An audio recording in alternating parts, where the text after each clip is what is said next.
Hello, I'm Carmen Zella, and this is going to be a very fun experiment, so thank you so much for joining us. We are live right now with Brooks T. Atwood in our studio, my studio in Orange County. What we're going to be doing today is opening up a discussion with Brooks and talking about public art. So once you join, we actually, I should invite Emily as a moderator. You can put your questions in the chat and add moderator. Here we go. Emily, add moderator, confirm. Okay, cool. So, again, Carmen Zella. Brooks Atwood. Hello, everybody. So, Brooks, thank you so much for coming and having this discussion with us. We're going to be chatting for about 15 minutes, and then after the 15 minutes is up, we're going to have a Q&A. So we really invite everybody to put their questions in the chat, but then also, if you wanted to go live, we would open it up to go live as well. So I wanted to start off with you just sharing a little bit about yourself. And who's Brooks T. Atwood? Who's this Brooks guy? Well, first, thanks for having me. I'm super excited about this chat. This is a great topic, and I appreciate that you're sharing this with the world, your vision and everything that you're doing for public art. So it's an honor to be here. I also love Q&A and questions, and I love to try to think on my feet. So please, think of your questions as we're chatting. Who am I? Is such a amazing question. I think I'm a wanderer and an explorer, and I'm just like a very curious human, or at least I think in this human body, my human is curious, and so I would describe myself more of as a seeker, and so I'm exploring and I'm seeking and searching for things. Generally, that turns into be collaborations with people or installations is where my mind goes to for those things. But I'm trained as an architect. I have a master's degree in architecture. It's advanced architectural design from Columbia University. I was a professor for 10 years. I've been on TV a few times, hosting a show on Netflix right now called Hack My Home. But otherwise, I'm a practicing designer and collaborator, and that kind of runs the gamut from designing everything from children's museums to offices to houses to hotels. And I recently started a podcast called Hotel Crush with a hotel developer, Bashar Wali, who I designed a hotel for. So it's funny, the two of us co-hosting this podcast. But you see, just in the description, it's not a singular focus. I don't want to just do one thing and repeat it over and over again. My interest is in the process, and that process is about exploration for me. Mm-hmm. And so that's my favorite part, the messy part, the part that normally no one ever sees in the design and creation of something. But for me, that's the most interesting place to be in. Yeah. Kind of like the 70s. Yeah. Best decade. We were talking before we went live about, our age, and Brooks was sharing that maybe he was born a little bit too late because of the 70s and everything that it brought, and this sort of openness of freedom and expression, experimentation that, we seem to be missing nowadays. So just in terms of bringing it back to, public art is such a, it has so many bones of exploration, experimentation, accessibility. So where does public art kind of fit into the Brooks T. Atwood world? I love the T. It makes it so personal. My mom used to say Brooks T if I was in trouble. Okay. So it's oh! But I appreciate that. Public art, where does it sit in my landscape? Yeah. I think everything is art. So let me just put it out that way, because I don't like to separate things into categories. like I have a hard time describing who I am because I don't like the term architecture or interior design or product design. I think they're all the same. Like they all have challenges in their own nuances. But so for me, public art, like we live in public art. Like this is art. We're in the space right now. That's art. And so for me, the whole planet is full of public art. So everything that I do, I try to look at it from a lens of like, how am I going to experience this thing, this piece? Even when I was doing the TV show, I was approaching it as art. Yeah, of course. Like I'm making something, right? Yeah. Just like even my character as art. Like I'm creating this character that's on TV, and I'm also doing the same. It was around home renovations. That's art also. So public art for me, I always try to bring in every project, there's always a collaborator. I always try to bring in someone, whether it's a philosopher or an artist or a poet, to create something in a way that wouldn't have been created before. Because you're approaching it as an interdisciplinary. I am, and I don't think, we mentioned AI, earlier in our chats, we know each other, and I don't think AI combines things in that way unless you specifically ask it to. Mm-hmm. And so I think there's this really amazing, as a prompt, right? I think there's this amazing exploration that can happen with AI, and you don't need AI. Also, you can explore these things on your own. But I think public art has always just been part of my curiosity around space. I grew up in Chicago, and there's all these plazas filled with huge sculptures. Like there's this giant Calder sculpture in the plaza and a Mies van der Rohe building. And like they seem adamantly opposed with each other. The vibrant red Calder sculpture and the black modernism museum building. But there's something so magical. I'm getting goosebumps. There's something so magical about walking around in that space that you can't describe with words or anything except being there. And so when I'm creating something and we're talking about public art, how do you create that sense of experiencing a thing and a space in everything, in an interiors, in an architecture, on a roof? Like how are you going to see that? And how are you going to have someone else feel that? Mm-hmm. So it's a hard thing for me to like define or separate as separate things, this idea of public art. Mm-hmm. Because you want everybody to be able to experience these kind of like installation moments. Yeah, I was hitchhiking around with no money. I lived in Paris, and I ended up in Bilbao, Spain, and Frank Gehry's museum just opened there. Yeah. The Guggenheim, and I went inside of it. First of all, they're all free, by the way. All museums are free in Europe if you're a student. And we need to do that in the United States. So if anyone's listening who has the power to make that happen, like all museums should be free to students. Anyways, I went into that building, and what I found incredible was the way that it sounded acoustically. And I was thinking, wow, if this building could be considered public art, let me walk through it and experience this space and this sound the way that I never had before. That changed my life. That made me think about architecture in a totally different way. That sound, that I could be designing with sound. We have to take a silent pause right now because it seems like an appropriate moment. Yeah. That's really extraordinary. I mean, when we've approached doing multidisciplinary, multimedia pieces, and we think about acoustics and sound is the one element that really helps to permeate into people's emotional memory consciousness. Yeah. And the same as smell. I mean, they really evoke different types of feelings, and it's not often, harnessed in the way that it should be harnessed in terms of a medium. Yeah. And in terms of implementation in our world. So when we're in urban settings and there's a cacophony of sound with just noise, and then we go for a hike, we're blessed in Los Angeles to be able to have that, opportunity to be in these parts of nature and at the same time in dense urban landscape.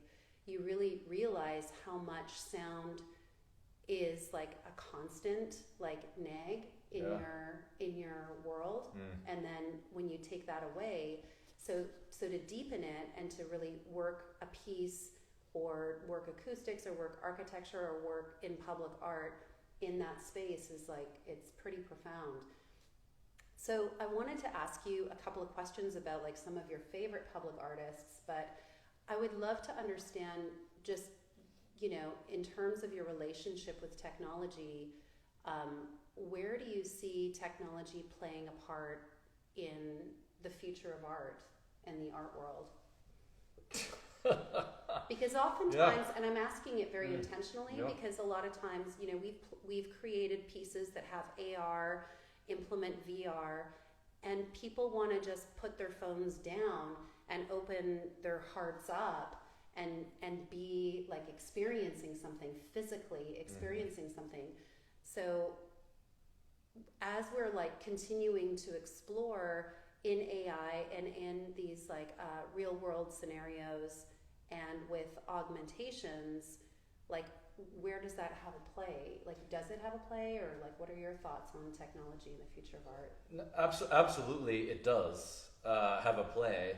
I think technology can be used in all different kinds of ways, and I think this birth of this AI movement, we're at kind of like a paradigm shift precipice. So it's like not happening yet, but it's about to happen through AI, and I think that is going to create a foundation for like a Renaissance movement that is going to ignite, right? Where the money that is required or is controlling art is going to kind of get equalized out of the equation, because AI doesn't give a shit about money, right? It's just going to make things. And so that could be, I think that will be the catalyst for this new type of Renaissance that's going to happen. So I don't know if that's exactly technology built into it, but there's a way that technology is invisible and can be amplified through art in ways that you're not necessarily conscious of. So, for example, when you're walking through a space, acoustics and sound and speakers, well, take the Sphere, for example, in Las Vegas. That's changing everything about how you experience something, right? If you imagine the Sphere as public art, then that transforms the experience. Instead of you going to a concert and you're just in the bubble, you know, round geodesic dome, right?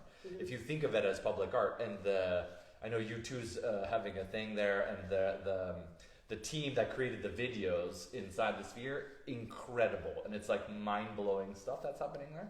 So I think that's a really interesting use of technology right now in a simplified way, incredibly powerful. It's affecting all of your senses, as you mentioned earlier. But I'm dabbling in all of these things. So I'm playing with AI, I'm playing with Unreal Engine, which is like a video game engine, right? I'm playing and merging and mixing the two. But what I'm doing is I'm using them as a foundation to generate something. Not the idea or anything, because I'm working on an idea. It's a large-scale art piece installation. But I'm using AI to help kind of create a visualization or a language around how best to represent that. But again, it's just a catalyst for ideas, I think, if you use it correctly. So what advice would you give an artist? Because, you know, you're an artist and you're also like a Renaissance man, and we were talking a little bit previously about the need for there to be a Renaissance, that right now there's, you know, we're in a moment where there's just a lack of exploration, and there's a lot of bureaucracy, there's a lot of limitations. But yeah, so artists that are interested in working in public art, what's your Yeah, man. You know, I think we are due for some type of revolt or renaissance. And I think that they may be happening simultaneously. The revolt is the renaissance, potentially. We need something to happen for the playing field to get re-leveled. Back in when the actual Renaissance happened, all the money was funding the art, and now the other way around. Right now we live in a society that's trying to make money, so the money is just paying for art, not funding it, right? And so I think if we just reverse that, where we just like throw money at artists so they can play, that's what the world is missing, right? We're missing beauty.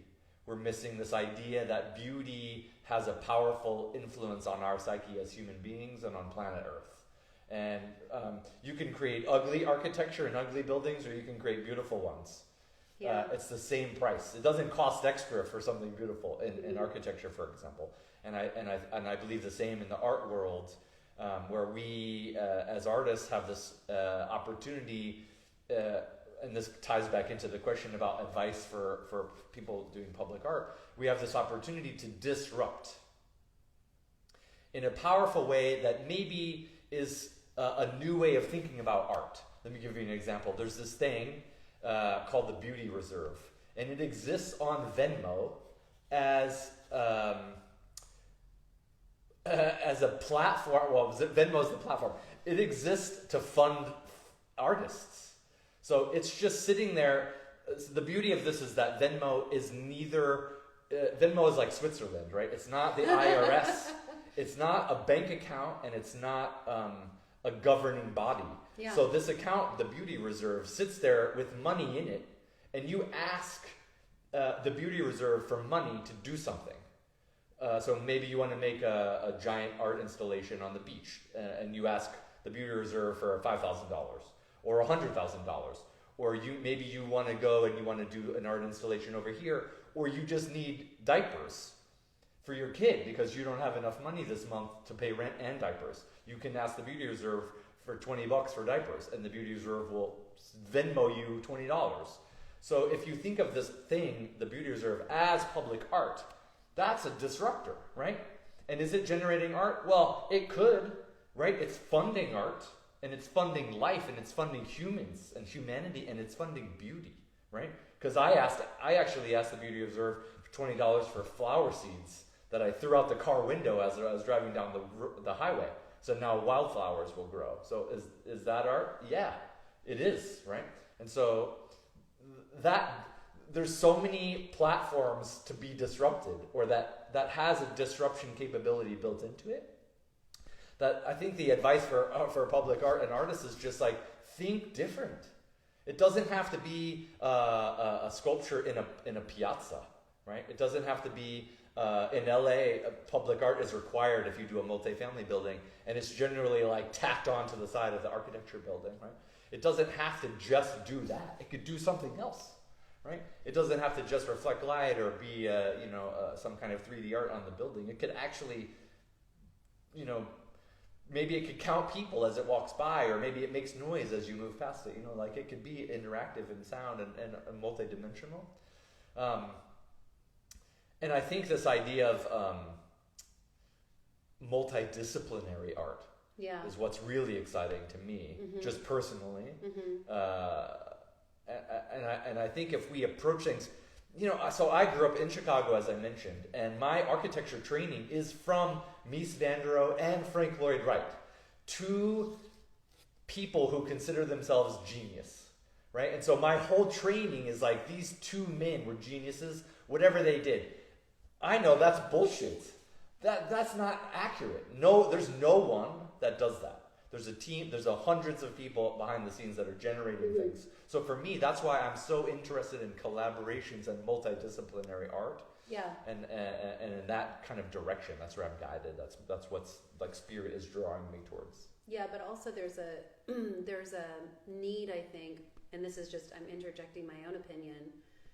There's a need for there to be like a space for temporary installations, less so permanent, so that we can have experimentation happen. Yeah. Where we can have like things not need to last, 50 years, 10 years, 5 years, so that we can really like build and then, sort of like create this Renaissance moment, which, we need to be able to have failures.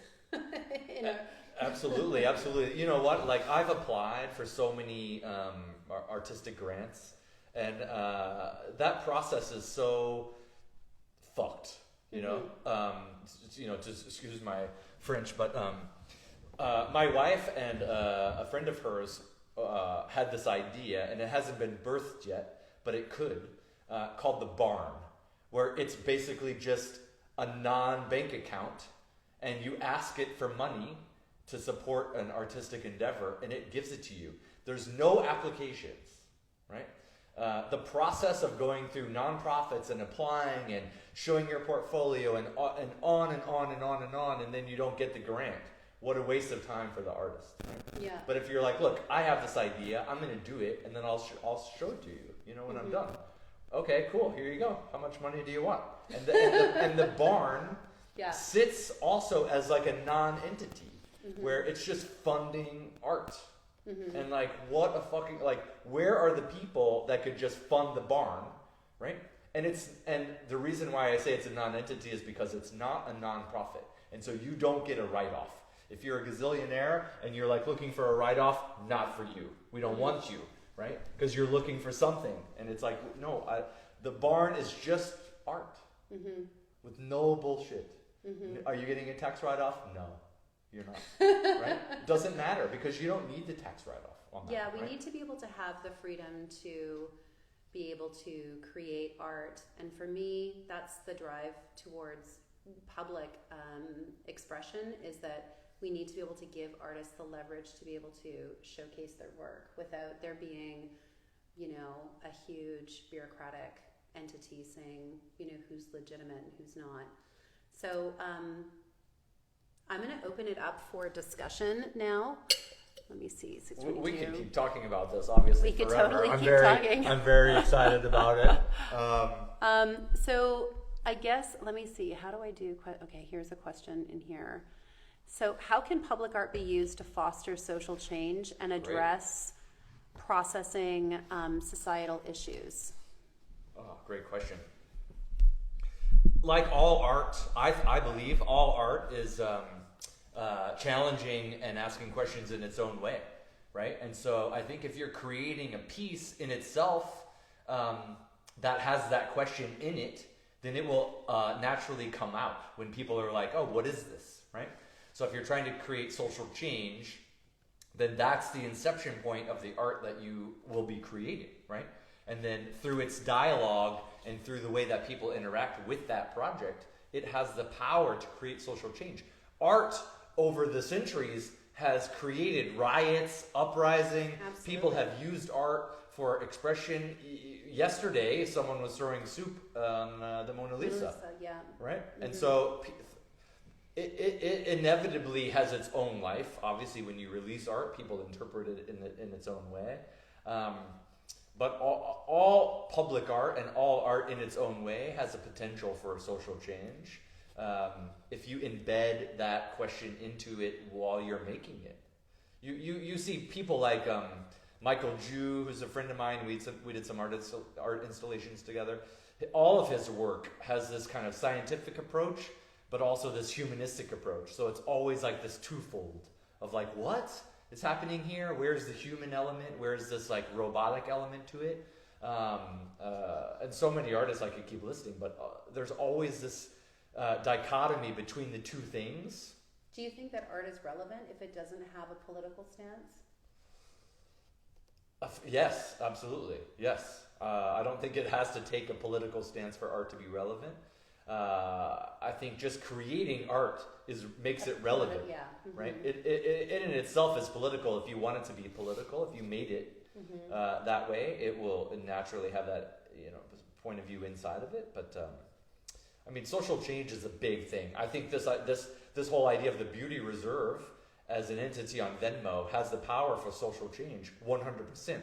And that wasn't the inception of the idea. Is that funded? Like, it sounds very similar to the barn idea. The beauty of the beauty reserve is right now you can go on and fund it yourself.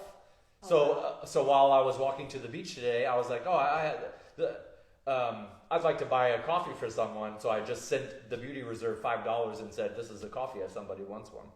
Right? So you can just walk around funding it yourself. So yeah, it's funded by everybody, by the public. Wow. I love that idea. Yeah. What is the What would be great is if American Express, for example, was listening and watching right now, and they're like, "Oh, I want to fund the beauty reserve as part of their like marketing campaign." And now here you have a company like American Express funding an entity like Beauty Reserve that gives out money to whoever's requesting it, right? What an incredible story that would be for American Express. There's nothing more powerful than that. Absolutely. I'm curious about your thoughts on, the most powerful impact that you've ever experienced with public art. Like what is an installation, public art piece that really like blew your socks off, and why? That's a great question. Because I approach things from an architectural perspective, it's a little bit skewed towards like the remnants of architecture, and not necessarily like something that was created specifically or on purpose. But like the piazza in front of the Vatican, I consider like public art. Oh yeah. But that space in itself has such a strange and wonderful and magical and almost like other dimensional harmony to it. The way that the columns on the side are actually curved. The columns aren't actually the same height. They're all different heights to mess with your perspective when you're looking at from one single vantage point. And then obviously you have the Vatican in the background. But I've meandered and wandered around there for hours and hours and hours, and it's such a powerful space. The acoustics of that space are very weird. It has a political climate to it because the Pope also like talks out there in that courtyard and that piazza. And so I think that space, it's just so loaded with history that's in it. And architecturally, it's such a weird place because nothing is as it seems. It's all tricks. If you understand it and know it and study it in these like weird nuances of like the size of the columns change and the heights of the columns change. It's a weird place. And I love it. And I know that's not necessarily like exactly a public art project, but that's just something like is so powerful to me that I almost like felt like I was like leaving my body when I was in that piazza. That was so weird. Yeah, that's beautiful. It was a while since I've been at the Vatican. And I mean, I have the privilege of and honor of living in Laguna Beach, and it's like a real powerful artistic community, and everything is public art. Everything all around. There's weird stuff all over the place that I see on a daily basis, and I see it in a different way every day. And that's the beauty of it. Once it's out in the wild and in the public, people see it at 6 a.m., 6 p.m., midnight, 2 a.m. They see it when they're crying. They see when they're late for work. They see it, and and that's something that you don't necessarily have any control over as an artist. Yeah, and that's what I also think is the beauty about public art, is that the artist has to release their pieces into the social environment and into the environment, and then they have to give birth to them and then let them go and let them have their own life and their own like freedom to be. You know what? And that's scary AF. As an artist? Yeah, because artists want to be able to have the control and be able to have the work developed in their studio and have these very, controlled environments in galleries and museums and in public art. It's like all of that is by the wayside. It gets rained on and snowed on and peed on and everything. Like the public does everything to the pieces. Tons of photography. Like there's no control that's there, and that's what I like about the wildness of that landscape. So. Any last words before we close out today? Any last like tidbits of sharing? I would just say that the world needs more art, more public art in particular. We need to be occupying spaces that are beautiful, and I think public art can absolutely affect that in a radical way, more radical than I think people realize. You and I have been talking for a while. I was trying to start an initiative in Laguna Beach about empty storefront spaces, and that any empty storefront space that sits empty for 30 days automatically is given to an artist for workspace. Not only is that good for the artist and it gives them space to work, but it's also good for the city because now that storefront space isn't sitting empty and decrepit and collecting cobwebs. But now you can see art being created everywhere. Imagine all the empty spaces in Laguna if they were taken over by artists. You would be able to see that. Be so amazing. It'd be amazing, right? Amazing. Those kind of things are where I'm like trying to push also. So I'm trying to push for regulations, for changes in bureaucracy, to have a bigger impact on the world that we live in.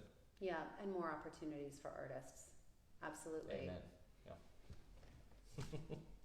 Thank you, everyone. I hope you guys had fun listening, and we will tune in next time, which is February 7th. We're going to be talking with an artist, very renowned Japanese-American artist, on February 7th, Wednesday at 6 p.m. Thank you so much.